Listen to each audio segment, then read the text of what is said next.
Hey everyone, today we're diving into one of the most hyped releases from McFarlane Toys, the Mortal Kombat Classic MK2 Scorpion figure. Many fans have been waiting for this one, and now it's finally here. Right off the bat, the box art is fire. It's got that old school arcade vibe nailed down. Up top, you've got the retro arcade Mortal Kombat logo, complete with two dragons and that iconic MK dragon symbol, setting the tone. And McFarlane even threw in Classic to remind us this line is all about the throwback era. As for the lower part of the box, it really sells the arcade aesthetic. You've got the start button, attack commands, and movement buttons, all overlaid on a gritty stone background. Even Raiden's lightning is crackling across the buttons, and there are two more dragon logos for good measure. Also, Scorpion's name style is a full-on arcade font, just like you'd see at your favorite old machine. On the left side is a long bolt of Raiden's lightning streaking through, along with another MK dragon. The right side mirrors it, keeping the symmetry tight. Flip it to the back, and there's a big bold shot of Scorpion and his bio, both showcasing the MK2 arcade style. Super clean, super nostalgic. The top has a little window so you can peek inside the top, while the bottom just holds the usual info. Alright, as for Scorpion's head sculpt, he obviously is wearing his MK2 mask. As for the angular yellow armored piece, which covers the majority of the face down to the jawline, the sculpting is very clean. It has a ribbed, vented pattern overall, giving it a segmented or grill-like look. Looks amazing. Also, the black portion is very clean as well, and also form-fitted, simply meaning it fits closely. And his signature undead white eyes look equally impressive. You'll notice a small imperfection on the nose, but it's hardly anything that hurts the aesthetic. Overall, the MK2 mask / head sculpt looks dope. We'll now be taking a look at his classic MK2 suit, but first, the torso area. The yellow V-shaped vest and the attached piece at the waist features the quilted design, and honestly, they pulled it off really well. There's a paint smudge which runs into the yellow section, but is nothing major or distracting. You'll also notice the embedded diamond-shaped pattern, which looks sharp. Also, the black rims outline the vest and attachment add a nice, clean contrast that ties it all together. There's also a subtle orange wash, primarily intermixed between the yellow quilted pieces, giving these quilted diamond-shaped areas more depth and texture. It's a small detail, but it really elevates the overall finish. Under the vest, he's got the traditional black garb, one shirt with line detailing around the openings, layered over a second black shirt underneath. It's nicely done, with well-placed creases and folds to give the fabric on both shirts a realistic look. And if you look at both sides, there's also some texturing on the main shirt, which adds even more detail. Lastly, there's a black waistcloth that hangs below the belt line. It's well sculpted with natural looking creases and texture that match the rest of the outfit.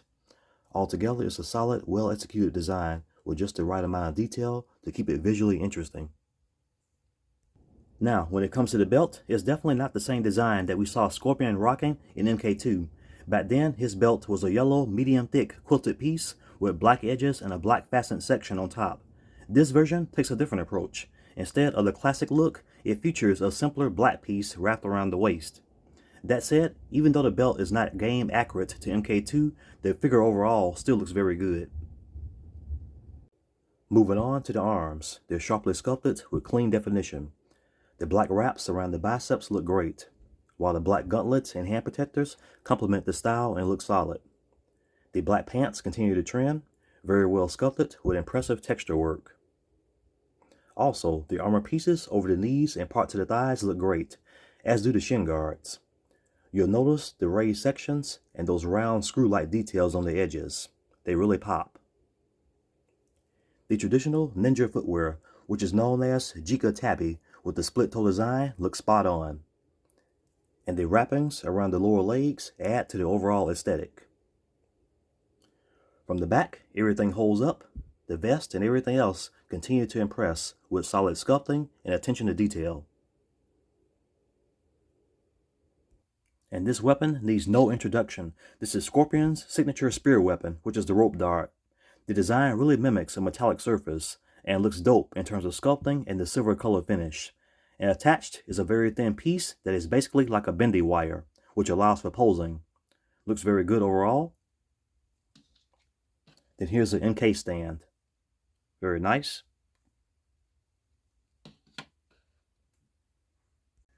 We'll now begin looking at Scorpion in a series of poses. So here he is with his spear.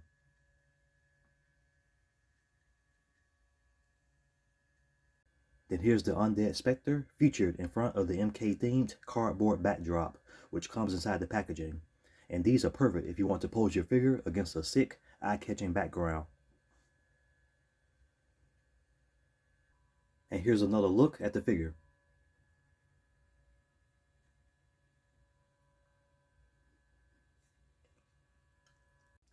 As for articulation, he looks up this far, then down this far, very good.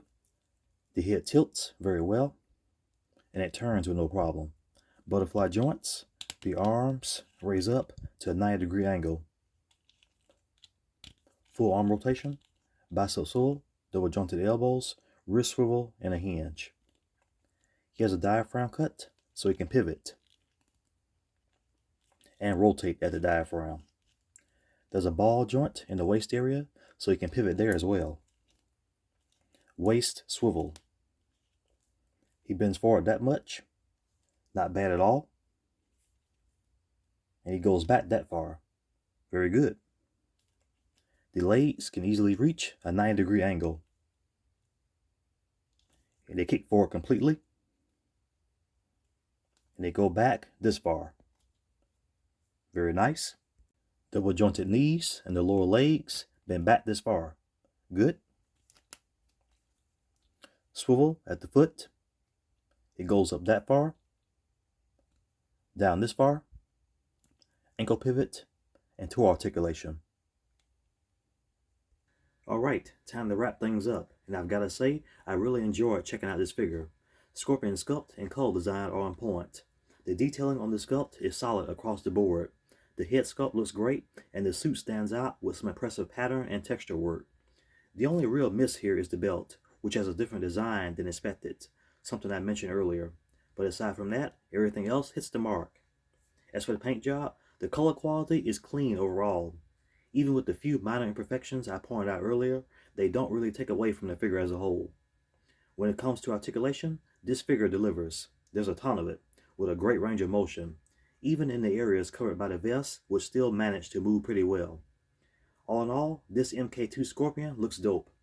I definitely think that McFarlane is going to bring the MK figures back strong, and I'm hyped to see where they take the rest of the MK2 roster and beyond. Fingers crossed, we finally get to see a Shang Tsung figure very soon. That's long overdue, and it will be fire. With that said, thanks for watching. I hope you all enjoyed the video, and please leave a like and subscribe. Catch you in the next one.